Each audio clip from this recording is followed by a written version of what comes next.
Once upon a time, our storytellers gather, bringing with them only a set of dice, a scroll of magical story elements, and a passion to create. Rolling for genre, setting and time, and character archetype, our storytellers Ethan, Ari, and Nathan weave a tale right before your very eyes. Stay a while and listen as we share our creativity in progress.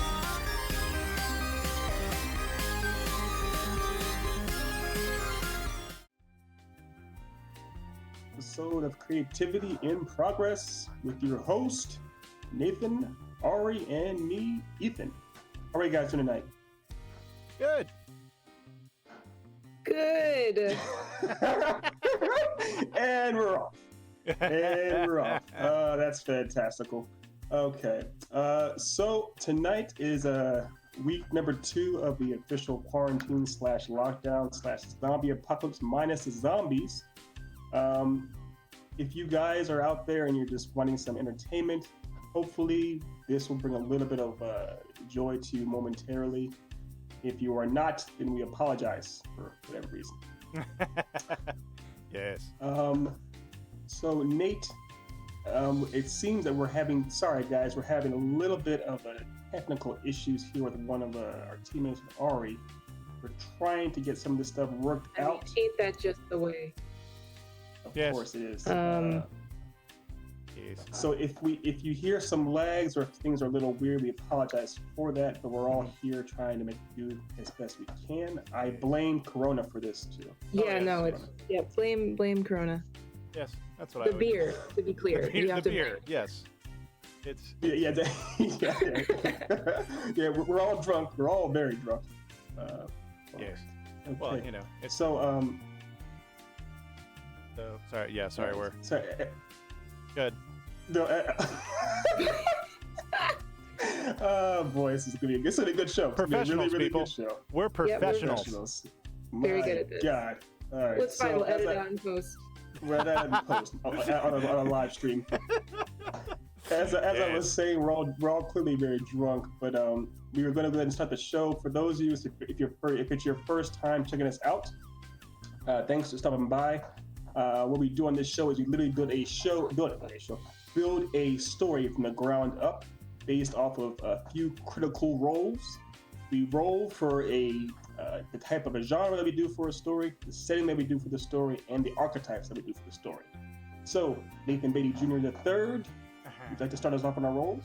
Yes, I think we could do that. So hold on, let's get us to the thing. So, we are rolling for genre. So what? So what is it? We have that's 1d10, right?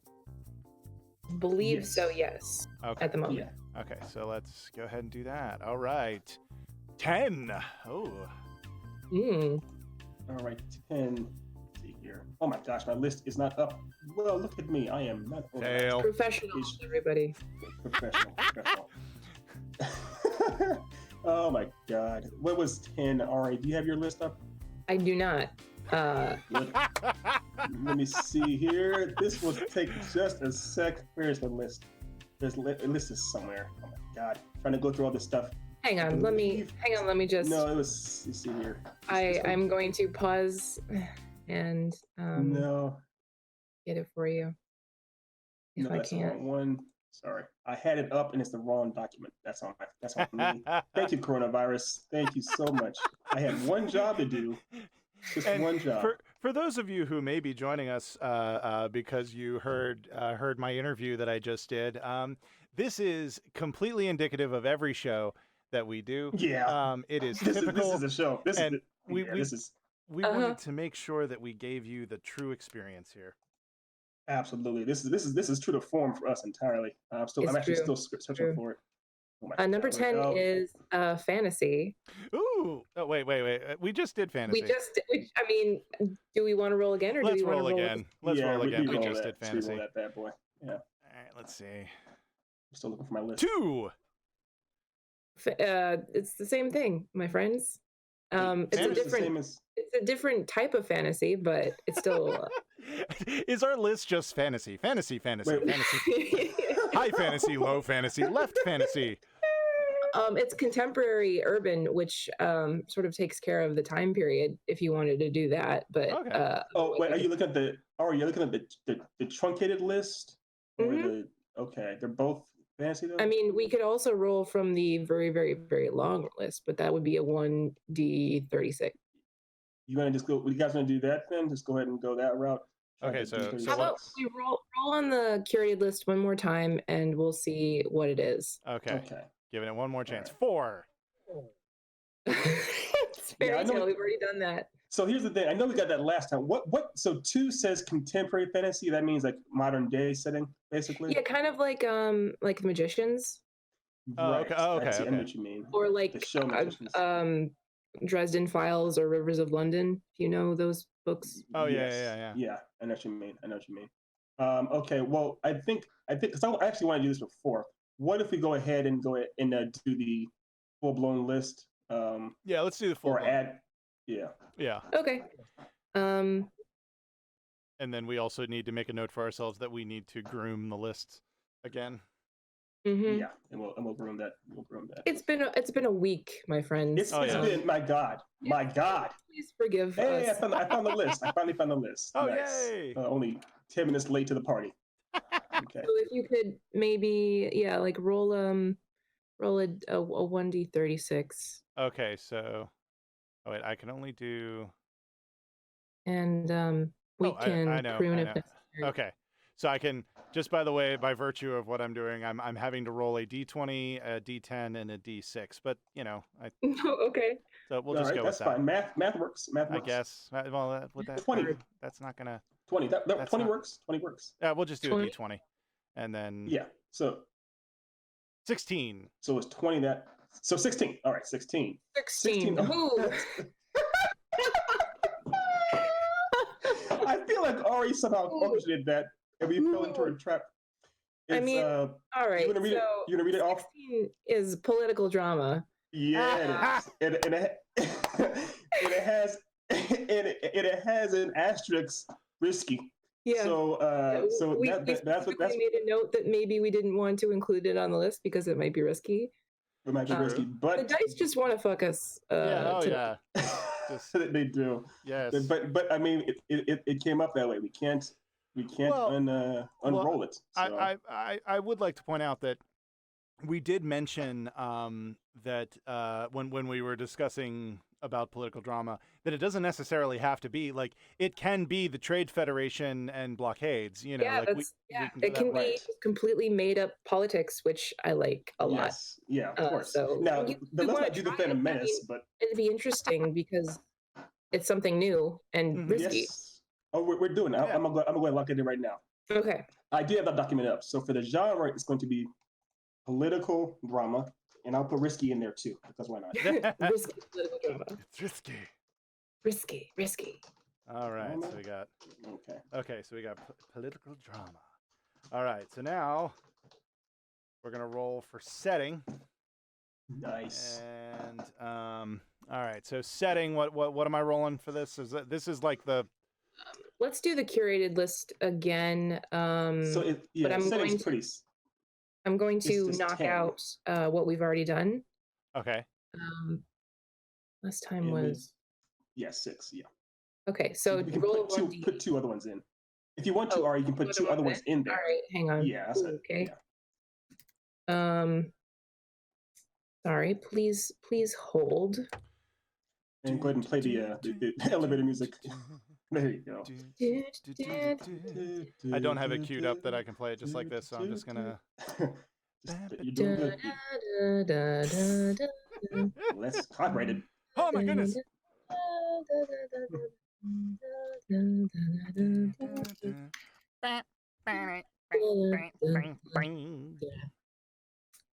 Still haven't.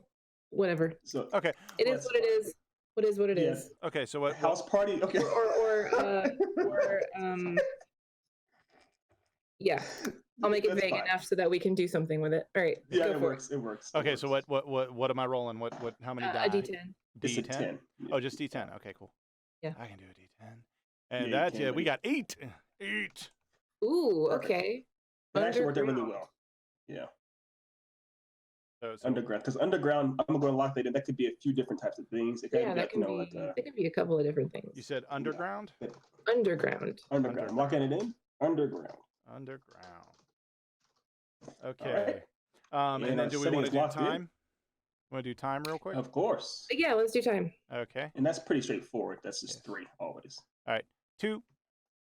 Present. Present. Yep. Wow, it's yeah, it's I think that's our first present, by the way. yeah, So, it kind of is.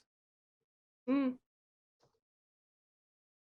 and by the way, the dice, we actually did roll 3 different things. Like the first, for the first genre, it was 3 different things. It just happened to be that the 2 of them are similar. So Yeah. the dice didn't fail us. We just, Yeah. We just outplayed failed us. as a people. Yeah, we just failed. We just failed. That's what We it just is. failed. Okay. All right. So our next categories, of course, are going to be, we're going to roll for archetype, character archetypes. So All right. And this is the like we were still using the big list. Yeah, do a 1d300. Or you can say 280. We're doing 280, right? Yeah, 'Cause we it have cuts like off it's the- 289, but the chances of rolling above that is low. I mean, you just did 289. And okay, so all right, so that's okay. Okay, so I'm gonna go ahead. No, don't take that. We're gonna roll it. Boom. Okay, we're rolling it. We're rolling it. 171. Yeah, he is. Hey, 171. All right. A nun. 171. Ooh, baby, this is already Oh writing my itself a little too Wow. a little too well, my friends. Okay. Oh my lord! I have a feeling this story isn't going to be as lighthearted as our Yeah. previous. No, it might be a little dark. Oh. Just what we needed at a time like this is a political drama involving a nun. Yeah. All right, Nate, Wow. In the present. Big role. In Okay. the present. Okay. Oh my God, I forgot about that part. Okay, so let's go to the next one. All right, so the next archetype, 164. All right, Narrator. Narrator. Interesting. now, do you guys want to do the same that we did last time and go ahead and roll a third one? Yeah, go ahead and roll a third one just so that we have a little bit more to work with here. Yeah. Yeah. All right. Yeah, because that. Locking Yeah. the narrator. Okay, so let's do that, and then just give me a second while I prep the sitch. All right. Yep. Okay, so let's do. Okay, rolling it again for the third, and that is 163. 163. Damn, not very much.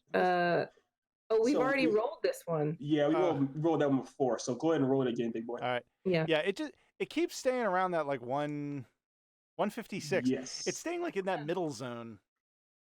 It does. Weird. Yeah, unless there's a way to like knock off one of the die or something, or Yeah. add another one or whatever. Yeah, maybe. So which one is that? Mystic. So we've already done that. Oh, geez, we done Yeah, 156. we missed it. Yeah. No. No. 156 is miser. Oh, miser. Sorry, I heard 163. I clearly just had a small episode. So what? As we all are. 163 was That's a mystic, good one. and then missed 156. A miser. That is pretty cool. I think. I like think it. that can work. Yeah. All right, so I'll lock that one in. All right. I'll lock miser So in. okay, so that's where we're at.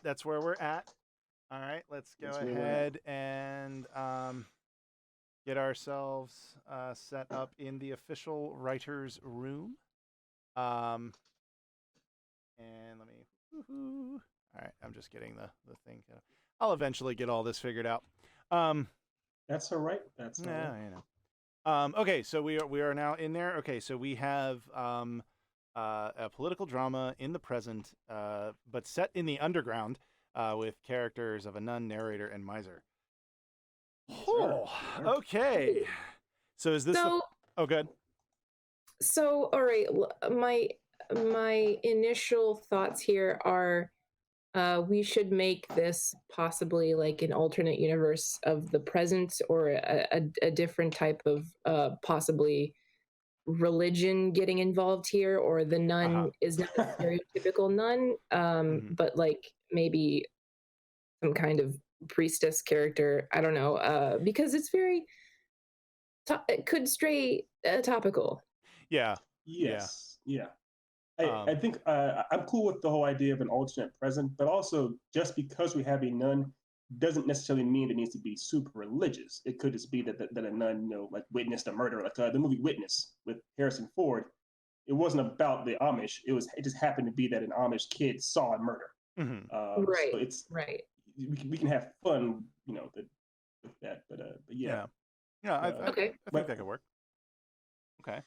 okay, so let's. I guess the easiest thing to tackle first would be what is a what would you consider a political issue that isn't really too political that we don't really care that much about? That's what I was gonna say. Ah, Is this the part in the show where we sit here and kind of awkwardly try to figure out how we're gonna we're gonna make this work? How do we dance on what is all these politics? eggshells? Exactly. What? So okay, so I'll tell you before we figured out characters, my with a political drama and underground, my mind like kind of immediately jumped to whatever, I don't care if I'm spoiling it for people. It's been out for like 5 years. Get over it. There's a scene in House of Cards with the subway where Oh yes, yes. Oh God. the main character like pushes the journalist in front of an oncoming car. Yeah, yeah. So I'm thinking like there would be some kind of journalist trying to figure out or trying to expose wrongdoing being done, Mm-hmm. and has to use some kind of underground network to do so. Sure. Mm-hmm. Yes, exactly. When you say underground, almost like a Harriet Tubman type of situation. Yeah, like not necessarily like this would be a more metaphorical underground. Yes, and that could work as well. Definitely could work as well. I mean, we can just go ahead and bend all the rules to kind of avoid getting to the heart. Well, I mean, it's like it's not bending the rules necessarily. It's just it's being creative. Yes, Oh yeah. no, and that's what it is. That's what a show is. But so I like the idea of it being metaphorical, but you mentioned the idea of the subway. I feel like what if the politics somehow are involved with the subway, or something happens with the subway, like the politics or it could take place. Well, the underground is supposed to be the setting, so maybe the wrongdoing is taking place in some sort of underground facility. Mm-hmm. Yes, yeah, that's what I meant. Another angle that we could take, just throwing this out there, is another angle is it could be political within a society that is underground. So you could have like a group of folks that are, be at a I don't know, a shanty town or something, and there's like a political thing happening there, or something. It's just throwing another angle out there that we could maybe. Yeah. So the first thing that came to my mind after hearing what you and Nate were saying, and then after, of course, you got all the topics, was actually the Fantastic Mr. Fox, that Wes Anderson movie, where it's a whole bunch of. It's okay, but it's the idea is it's a whole. It's okay. It's just also a personal feeling. It's fine. I mean, it's based off my life, my family. No, but the idea is just that I think it's also based off a series of books as well. But it's a world of anthropomorphic animal creatures, and they're the world seen through their eyes as they discuss politics and things of that nature, similar to something like Martin the Warrior or Animal Farm. Like Animal Farm? Not that heavy though, not that heavy, but it's because they're animals. They're in the wild, and lots of them are moles and things like that. So lots of the story actually takes place underground, literally underground, and the things they're dealing with have to do with the world underground. For example, like the way the roots, there's a part with the roots doing certain things and things of that nature. So that would be, if you want to, let's say, for example, hypothetically, you could have it that there's a group of badgers underground, and one of them's a nun, and they're upset because this tree is kind of causing a divide. The roots of this tree are causing a divide in their neighborhood, in their community. And I like that actually. Yeah, I was gonna say what came to mind was like the Secret of Nim. Yeah, that's exactly it.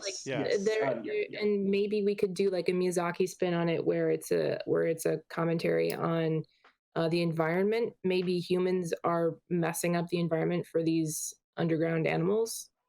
Yes, Um, and maybe have a character, the antagonist, the miser. It could The be miser. somebody who wants the status quo to be maintained because whatever environmental thing is happening is benefiting him and his cronies, or her and her mhm. cronies, whatever.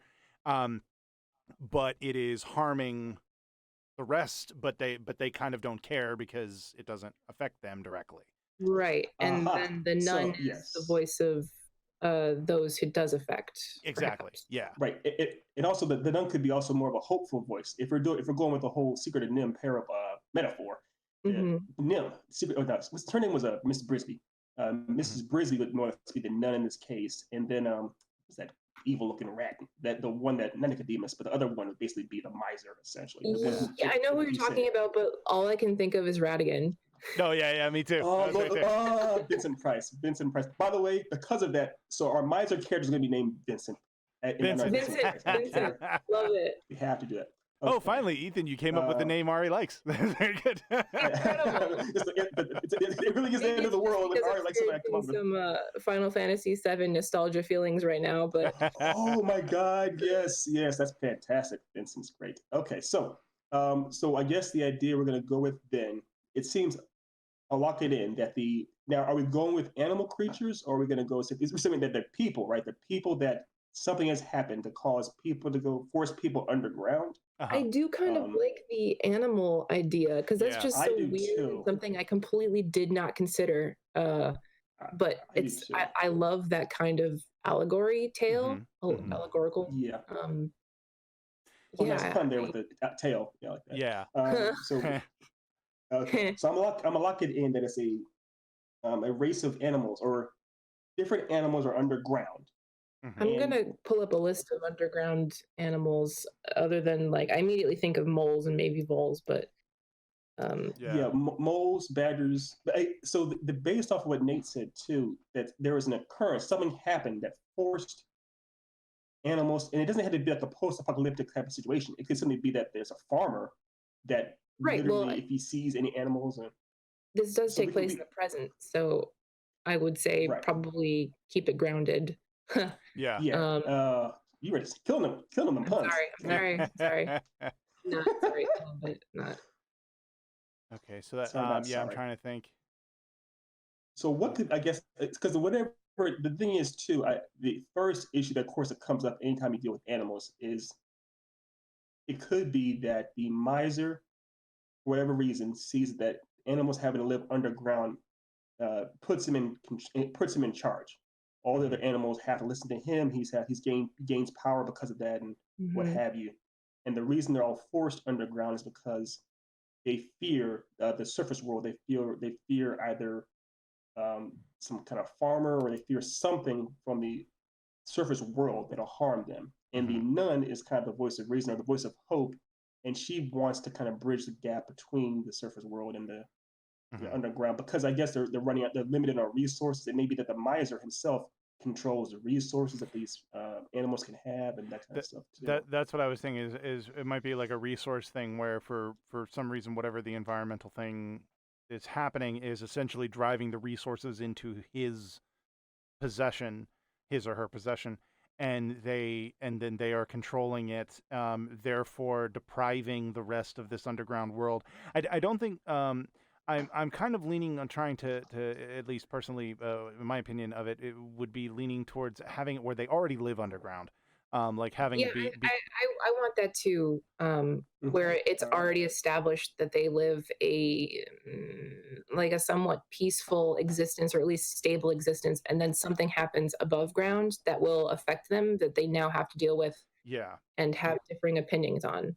Hmm. And Like that's the political maybe, drama, right? yeah, maybe someone is like trying to tear down the forest above and build stuff there. Uh, I don't know. Oh, that could be it then. I mean, not go full Fern Gully, to quote Robert Downey Jr. in Tropic Thunder. Never go full Fern Gully, but Eh, partially kind of deal with the idea of not deforestation, but some kind of involvement, possibly from a Yeah, I construction mean, crew or yeah, something that will impact this community and drive a wedge, maybe even further of a wedge between possibly two differing opinions, or sex with a CT, not an X. Yeah. Yeah, we got you. We got you. Just to Okay. clarify, I realize it is. Yeah. So how about we go ahead and say, what if it was actually the idea that they were trying to build like a neighborhood or at least a home or something? Like, I mean, there was these creatures essentially had domain of the forest and the underground, everything, and then construction crews started coming in there to build residential suburbs, more or less. And Okay. and the idea, I guess, was that since these homes have been put into place, these woodland creatures or whatnot have decided to live underground and never showing themselves, or whoever knows, for a certain length of period. And the nun is saying that no, we can go back to the surface world. These humans won't kill us all off. We can coexist, more or less. And the miser, of course, doesn't want that. Something along those lines. That would be interesting because they would both have valid points. Yes. Yeah, there's for some for the only thing that the reason why I think I'm pushing back on that a little bit is because it would kind of, in my opinion, it would make the nun seem naive and kind of dumb, because being a human and seeing what we do to animals in a suburb is, like the woodland creatures, she has really no real leg to stand on, because moles and rats and things are considered pests, and we hire people to come and kill them. So yes. So I think that's a fair point. It's a fair point. It is a fair point. Yeah, because then if she had a point, which I feel like she could, but it would involve like discussion with the humans, which I feel like I don't want to bring that into this story, because then it's a little feels kind of weird. I kind of want the human presence to be more of a looming threat and not an actual interaction, if that makes sense. Yes. Well, what if we keep the humans out of this? What if we keep it so that our underground race is pretty much just moles and gophers, things of that nature, badgers or what have you, creatures that are pretty much restricted to being underground, as it were, and the creatures that are above that could help them wouldn't be humans. It would be like other squirrels or birds or things like that nature, rabbits, and the idea is that they would have to form an alliance. She wants to form an alliance with those creatures that are above, to kind of, because I guess the reason too that she wants, I'm calling her she, I guess our main character is a she because Miss Brisby, but I'm guessing our nun creature, it could be that there's a lack of resources essentially, or the way the miser is running things is almost causing more harm, not more harm than good, but it's not the best of living conditions, and she's aware of it, and it's like pretty much like now or nothing. It has to be a change in order for us to, Well, I like the idea of them of the creatures that are underground having to make a decision, having to make a choice that then. Oh, go ahead. I was just gonna say, I like how they make a choice. They have to make a choice, and our nun character is saying no. We have to reach out to these other creatures who typically have been our, not necessarily enemies, but are like, we vied for resources against them, but we need to connect with them because they can help us. And this miser guy is like, no, or vice versa, be like, no, we need to connect with these people because they're fantastic. In reality, they're going to put money in my pockets. And she's going, no, that's not cool because they're going to take all our resources and make us poor. We could play it either way. Yes. Yeah, I think that's an interesting angle. I feel like the miser would be more of like, okay, so here's what I'm imagining. I'm imagining the miser to be like a badger, because badgers are poor-tempered and just assholes. And like, I love badgers, but it's the honey badger. The honey badger don't give a. Yeah. So, and I feel like he'd be the one to be like, okay, we have to be practical about this. We have the resources we need. We can close off our community and self-sustain. And the nun is like, no, we need to reach out and collaborate. Stop, collaborate and listen. Obviously. right. And I get what you're saying, Nate. She seems naive, but partially that could be part of her character too. I mean, if she is a nun, she's supposed to be hopeful, and also she's supposed to be hopeful. And if she's a nun, she also has a lot of faith. Mm-hmm. She has a lot, literally, she has something. Well, I see that the thing, and I'm fine with being hopeful and having faith. The problem is that when the premise of what she's pushing for seems absurd, then it doesn't matter. Yes. You're getting into like the Rosen Island area where it's like, oh, she's so dumb, I can't believe she's lived this long, kind of realm. Yes. And that's kind of what I want to avoid. If they've been self-sustaining so far, and they haven't really had contact with the outside, with the above ground species, like perhaps squirrels or whatever, and they haven't tried, then it makes sense for her to maybe push for that as an option if things become more dire underground, and the problem becomes the miser's stubbornness and unwillingness to budge or try new things that may help. And she might be like, okay, so this might be a really stupid idea, but it's an idea and I feel like we should try it. Yeah, it's more or less, it even could be that this has been for generations or for a while. And so it's almost like we have no other choice. It's not that she's like, oh, I'm gonna go outside and skip and frolic in the flowers. It's more like we are almost out of resources down here. The miser is restricting our rations, our food rations, like one a day. My family is starving. All these families are starving. We have no choice. We need to try to change something. And also, one other thought I had too is it could be, as opposed to just trying to coexist on the surface, it could be that they're trying to make almost like a migration to a different place, but they would have to do it. Yeah, that's what I was thinking. Like they would have to migrate, or at least, or utilize some sort of outside help for them to escape whatever is coming to hurt them. Yeah. I'm fine with that. I think the big one, and I think we've abandoned this idea anyway, is the whole thing of like being up near humans, we'll be fine. Like that's the the one where I'm like, no, you won't be fine. You're gonna meet the Orkin Man. That's what's gonna happen to you. Right. Oh my gosh, that got real dark. So I think that's the idea. Basically, is that the real thrust of the conflict is that the miser wants to keep everyone still underground.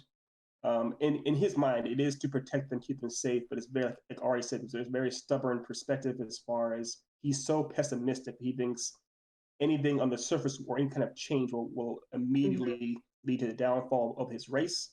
And the nun is more hopeful that things are so dire that there has to be a change. Any change will be better than what the current position that they're in. And whether it be actually migrating to a new location or whatnot, that something has to change. Now, because this is a political drama too, I imagine there'll be all kinds of interesting conversations or interesting debates. Like Ari said, both of them have their points of they're both right in their own regards. So,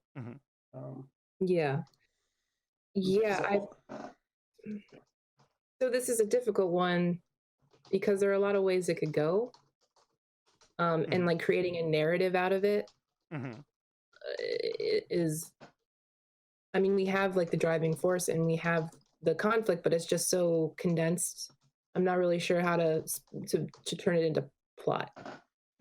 Yes, that's a good point. So the first act typically would be establishing the current conditions, like why they are the way they are. Obviously, we already did that. We talked about how it's because they were a happy community of creatures, and then the humans came in, making suburbs, and forced all of them. They made such huge, sprawling neighborhoods that forced all of them to live and stay underground. And over time, possibly generations, they just run almost out of food. And the miser is pretty much the sole proprietor of controlling the resources for the community, and they're pretty much dwindling down. And he's still so stubborn; he refuses to give them up. And so the way that that the first act would basically end may be that the nun, or I guess something has to tip the nun off into why she would want to. It's not just the fact that she's starving. She may have had to. Something may have happened that kind of give her that would spark the idea that survival is possible either on the surface or by migrating.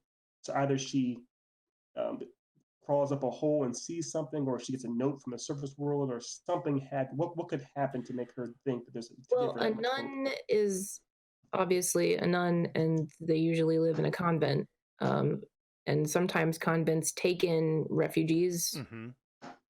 So perhaps she has been exposed to a overworld refugee who tells her the problem in the first place because the underground doesn't have like a connection. And so the refugee ran away from the problem, which is coming to hurt all of them, and informs her, and this is what makes her like, oh shit, we need to do something. I like that. Another angle I had looked at, and maybe it could be like a combination, would be, like you said, they take in refugees and stuff. What I was thinking was maybe when she goes to get her daily rations for herself and for those, for the people that she's caring for, and the miser who is the controller of those rations says, no, sorry, I can give it to you, but we can't help those people anymore. And she goes, huh? And like loses her damn mind. Right. There's that too. Just yeah. What if both? What if she takes someone in and is caring for them, and then obviously the resources dry up a little bit, and so she has to go get more. Perfect. Yes. Then that's it. Yeah. And Vincent, the miser, is like, actually, I'm sorry, no. Yeah. And that's perfect because go ahead, Nate. I was just going to say that's great because not only it establishes the problem of she sees a problem that he refuses to see, but then it also pushes him firmly into the antagonist category when he goes the extra step of saying, oh yeah, by the way, you're not getting this thing that you and the person you're caring for really need. Yeah. Yes, and the easiest way, obviously, nuns typically deal with like either orphan children or wayward souls in that kind of regard. So if we have it that we introduce the character, we'll just call him Tiny. We'll call him Tiny Nugget. The character of Tiny Nugget is clearly the nun is. I'm calling her Mrs. Briz just right now. Our nun character is Mrs. Briz. Is caring for this character, Tiny Nugget, and he's pretty much on the verge of starving. And he needs more rations. It pretty much starts a ticking clock. And in films and in books and everything, when you have a ticking clock, it kind of puts a good kind of tension on the story. That there's things need to happen, things need to progress so much faster, or people's lives are at stake. So Mrs. Briggs is doing what she's doing, not just for her own sake, but literally for the lives of this. It puts a face on the crisis. Tiny Tim or Tiny Nugget, little Nugget, call him Little Nugget. Little Nugget is the ticking clock for her. She wants to move as fast as possible to keep him alive, to get more rations so he can survive. It's even more of a pressure situation because Little Nugget can be like, it's not just me, there are more of us and we need help. Yes. And this is a real problem, and it hasn't affected you yet, but it's going to. Yeah, yes, it's like they're coming. Yeah. Right. Which then creates another clock, Exactly. And Vincent is like refuses to believe that it's an issue because it hasn't affected him yet. And he's like, why should we care about people's problems who aren't from this community? Ooh, even better. Because let's get real here. What happens in society, unfortunately, is that after a while, people that are of a certain age, like in the kind of middle age or whatnot, people start to regard the elderly as potential possible collateral, as far as like it's better to make use of the resources we have to keep our generation alive and thriving, and possible other generations let them go by the wayside, which is the best use of the resources we have. So it could be that Vincent's like, you know what? It's because we're stronger, bigger, able-bodied, creatures. it's better for us to use our resources, give our generation the most amount of resources, and let the other ones kind of fall by the wayside. And of course, the nun character is saying that I know it's not positive. It's not positive. No, it's a good villain motivation because so many of our history's villains have thought the same things. Mm-hmm. The exact same thing. Yeah. And that's part of what the part of the nun's plight is. She's saying, no, these young people are, little nugget and little French fry and what have you are they're the future. We can't just eventually we'll age out too. What happens if we have to take care of all of us? If we should all try to survive as best we can. So that could be his. So the quote unquote villain's motivation isn't necessarily evil as much as it is self-preservation. And self-preservation, like you said, Ari, is very much it's very selfish. Obviously, he probably thinks he's doing the most practical thing in the moment, but it's just so bad. It's bad. Yeah. Yes. Well, that's and I think that's another that fits really well into the political piece because and not to get too real, but a good bit of the problems that we have in society right now are because people aren't thinking of the down the road ramifications. They're thinking about right now. And exactly. And this is particularly true with the environment and also some other like economies and that kind of thing, is that there's this belief that it's like, well, let's just do it now so we can make our money and then just, they can figure it out later because I'll be dead, so I don't care. And yeah, exactly. And it's like, well, but that's probably not the best way to live. yeah. So You're fucking over the rest of us. Exactly. Yes. So that's me dipping my toe into reality for a second, very trepidatiously. No, you have good toes, my friend. You have great feet. They're amazing. You've talked about so that seems that seems to be the best way to go. Okay, so we have our villain's motivation, we have our hero's motivation, we have our ticking clock, we have a solid first act, I believe. Now, getting into the second act then would be the solution. Now, we discussed briefly the idea that either possibly having the people or the woodland creatures migrate to a different area, or at least get to the surface world and go someplace else, or involve the creatures that are above the surface, the kind of birds and squirrels, want to help them in some capacity. What do you guys see? So this is clearly an issue that is affecting both above and below, in such a way where it seems like it may be impossible to fight back. And if it's humans, probably not. Like you can't fight humans. Yeah. So it seems to me that the solution is probably, getting the hell out. And that is going to be an undertaking, but it's possible, but it won't be possible unless action is taken very, very quickly, which the miser doesn't want to do because the miser doesn't think there's a problem and is like, we're underground, who cares? It won't affect us. It'll only affect them. So what? Right. Okay.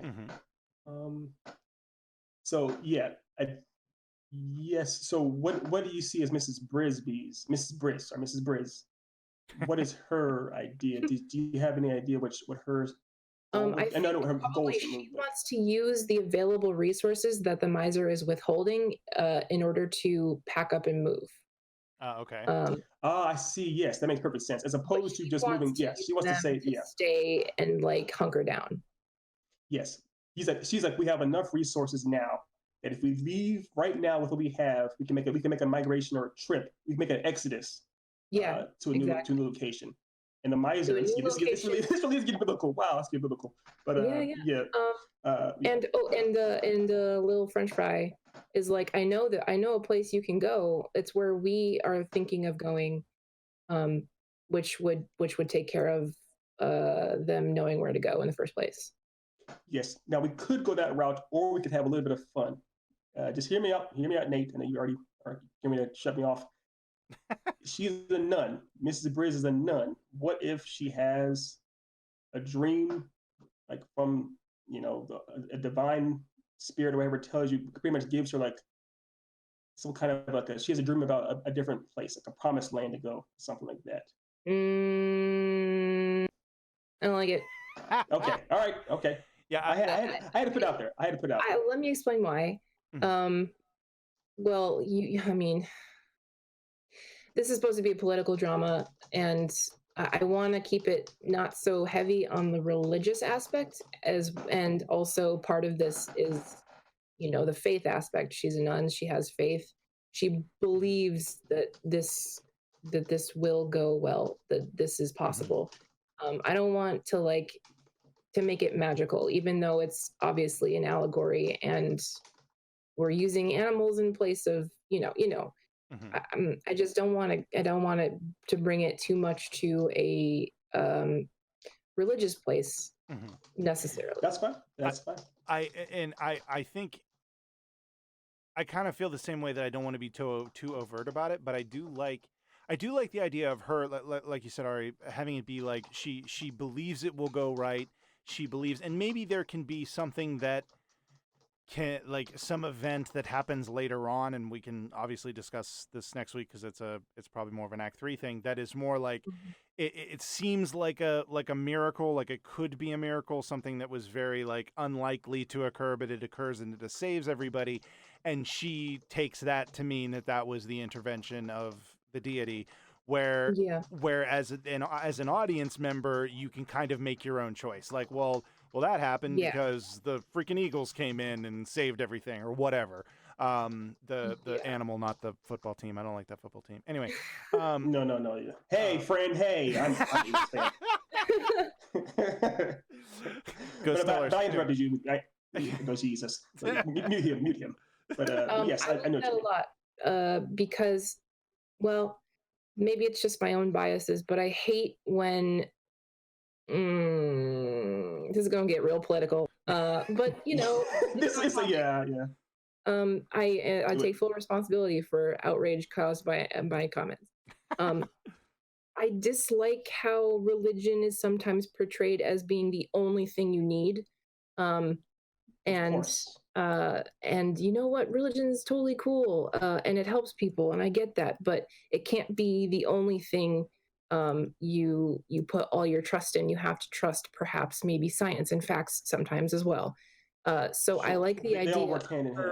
Yeah, like getting like actual information and confirmation that this is something that could that it could work, that I have an idea that actually might work, make us all happy.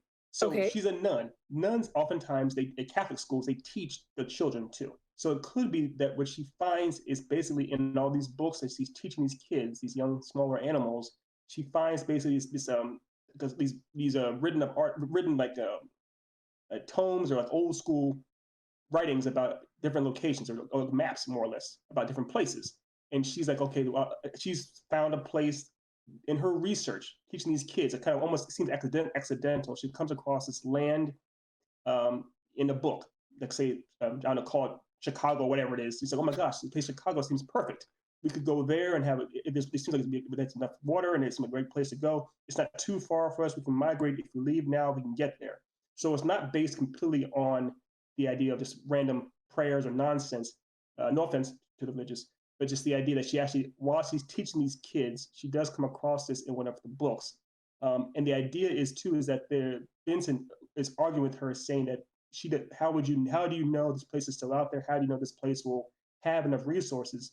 And it could be that she's saying, well, I don't know for a fact, but I do believe in it, and it was there before. In the books, the history books shows that it was there before. So we have a way to have her kicking it too. I also like the idea of the little French fry character confirming it as like being another source of information, being like, my parents are there, or my grandmother went there. I haven't been myself, but I know we could do this. And then her faith comes from, like, she's got faith that they can move, that this can happen. Yes, I agree. So it's similar to, if you remember, Ari, in Mad Max Fury Road, where they're going to the Greenland, they call it. Right. So it's the same idea, very much the same idea. Yeah, except that it's actually there. Yeah. Well, we'll get into that when we get to Act 3 and everything, but yeah. Yeah, because I have an idea for Act 3 that just popped into my head that I'm like, oh, this would be amazing, but I'll save it. Okay. Perfect. Okay, we'll make a note of it. Yeah, we'll make it. I'll just throw it out real quick so that way we can have memory of it. But I was thinking maybe have it be like where, finds the tome that says, from the ancient order of traveling nuns that she is a part of. She says that, there's this miracle land of Chicago, and if we go to Chicago, that is where everything will be awesome. And then the little French character says yes, and then they get to where they think it is, and it's a barren wasteland, and the miser's like, well, wait, and the miser's like, see, she's bad, and then find out that like no, the map was like slightly wrong, and it's actually like it's just over the ridge or something like that, like something along those lines. But yes. Preview no, over. No, I like that. No, I like that idea too. I like that. Definitely put a pin in that for next time. Yes. It's also, it could be something as simple as, we could literally just say it's like the Bible, basically. She's reading them stories from the Bible or what have you. But that's a detail for the time. I think we have a solid first act when we have the idea of what we want to do with the second act. The idea that she stumbles when she's teaching the kids. They come upon the book that tells of this promised land, what have you. And then, like you said, little French fry tells her, yeah, that's my grandparents told me the story of when they were there before, or the little French fry confirms the idea that this place exists and that he has family members that have been there, more or less. So now the idea, I guess, what also has to happen in the second act then is how does Mrs. Briz convince Vincent to relinquish enough resources to let? Well, I have an idea for that too, but I don't want to get too into it. Yes, we can get into. Yeah, we can say that's more real deep diving into Act 2 and Act 3, so we can save some of that stuff. I believe we have enough for. I think it's a pretty good place to stop. We've got a lot of good stuff happening. Yeah, I think this is good. Yes, for us to navigate the very choppy waters of literally, we rolled religion, politics. Right now, underground. It's like Jesus. Yeah, and I also love how Ari was so like I'm so like I will take full responsibility for any comments I make, and then she makes the most politically correct, kind comments for religion, and then not a minute later, Ethan goes, nonsense, no offense. And I was like, wow, that was, wow. Yeah. It's called comedic timing. You have to be able to do it. It takes effort and practice to put your foot in your mouth that deep, my man. You do have to practice really hard to get that good at putting your foot in your mouth. Yes. You do. Well, you do. Very, to get all the toes in there and everything else. I'm just finishing. I'm just finishing locking in a few of these notes. Okay, and then you can do your recapo. Recap up. Recaparino. Yes. While I'm doing the recaparino, Idzi, sorry, Ari. Yes. Would you have a little Ari's corner? Would you mind describing the artwork you did? Yeah, sure. So, it's drawing Vincent the Badger miser. I don't know. I'm just kind of testing the waters now because I don't really have many fully formed art thoughts about this necessarily. Mm-hmm. But I did have a pretty solid image of this character being like a grumpy, besuited, perhaps some sort of a tycoon, with like a kind of a snappy appearance. When you first did your initial sketch and I saw what you were going with it, I was like, "Ooh, I'm gonna love this. It's gonna be awesome." And it was. And the narrator, and it was. Oh, right, the narrator. Yeah, no, we completely ignored the narrator through the whole thing. I mean, honestly, I'm fine with ignoring the narrator because the narrator is it's the story. I got idea. Okay, go for it. Little Nugs. Oh, the kid is the narrator. Oh, Kid is the narrator. But the story is narrated by an older voice character, and then these characters, ba ba ba, and then you find out at the end that the narrator is Little Nugs. Yeah. Little Okay. Nugs. Okay. So little Nugs is like Nicodemus, basically from Secret of Nim. He has Nicodemus voice and the long nails and craziness. Yeah. Okay. Okay. Yeah. Absolutely. Sorry, I wasn't thinking like visually. That's really dumb to say. I'm a goddamn artist. That's all right. I call all religion blanketly nonsense. So. Yeah, but I really like that idea. So. Thanks. It works out. Well done. So, awesome. So, all right. You in there locking it in there, my friend? Yes. Okay. So I'm ready to go. When you guys all set? Yes. Yeah. And actually, I think I came up with a name for this piece as well. Although Nate usually comes up with a name for our stories, but I have a possible name in case he doesn't. Okay. All right. So first things first, I'll go ahead and go through the categories. So for today, March 23rd, we rolled the genre of political drama, asterisk risky. The setting was underground. Time, present day. Archetype number 1 was a nun. Archetype number 2 was a narrator. Archetype number 3 was a miser. Act number 1, a world of animals and woodland creatures are forced to live underground due to humans building homes in the woods. A miser, Mr. Vincent, wants to keep the underground community safe underground. Vincent runs things as a restrictive mayor as he basically handles and manages all the resources. After many years, the resources start to run thin. Miss Briz, our nun character, is working with young animals and also all kinds of animals underground, but it's working with young animals that are starving and things there needs to be a change, possibly migrate to a new land. One of the kids, little French fry, is nearly starved and forces Miss Briz to speed up her timeline and come up with a solution or a place for them to move to. And while Miss Briz is teaching a class one day on historical geography, they stumble upon an ancient map for the promised land of sorts. And little French fry confirms to her that this is a place does exist. And so Miss Briz makes it her mission to find a way to get her and the kids and everyone else that she possibly can to the promised land. Cool. And that is our act 1. And so I thought about this possible story being called The Promised Land. But that's just a real. I like it, but also very on the nose. Generic. It's very generic. It's very on the nose. Mm-hmm. We can discuss it later. I don't want to like get into a launch into a diatribe here. But okay. it wouldn't be CIP if Ari and I didn't disagree on everything. So. Well, I actually and you know not to get into it, but I like where you're going with the idea, but I think it would be interesting to maybe like have it be like where the name of the place. So like I mentioned Chicago. Yes. Like, or, you know, you mentioned Chicago and I went with it, or like have it be called like that, you know, like have it be the name of that, like not Chicago because, you know, Catherine Zeta-Jones, and musical. Renee Zellweger. But like another thing. But like, I do like that idea, maybe going that way with it.